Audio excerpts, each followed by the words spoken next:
ગુદગુદી. 3 છોકરા ને 2 છોકરીઓ હતા. તે પાંચેય એક સોફા પર બેઠા હતા.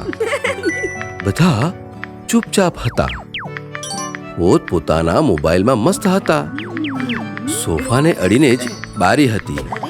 બારીની બહાર 4 ઝાડ હતા. ઝાડ પણ સૂનમૂન હતા. અચાનક એક છોકરી હસવા માંડી. કોઈએ એને ગુદગુદી કરી હોય એમ લાગ્યું. તેણે આમ તેમ નજર દોડાવી. કોઈ દેખાયું નહીં એટલે વળી પાછી એ મોબાઈલ મચડવા લાગી. બાકીના 4 તો મોબાઈલમાં મશગુલ હતા જ.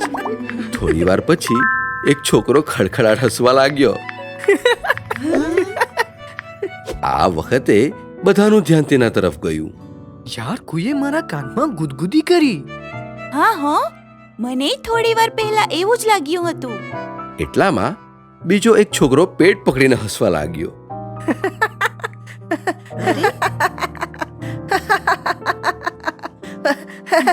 બધા થોડા ગભરાયા. ધ્યાનથી આસપાસ જોવા લાગ્યા. જોયું તો આ કારનામું લીમડાનું હતું. એ બારીમાંથી દાઢી લંબાવી ગુદગુદી કરી સડસડાટ દાઢી ટૂંકાવી દેતો. ચોરી પકડાઈ ગઈ. હવે પણ હિંમત કરી એણે ફરી દાઢી લંબાવી ઈશારો કરી આંબલી પીપળી રમવા કહ્યું. બધા ખડખડાટ હસી પડ્યા.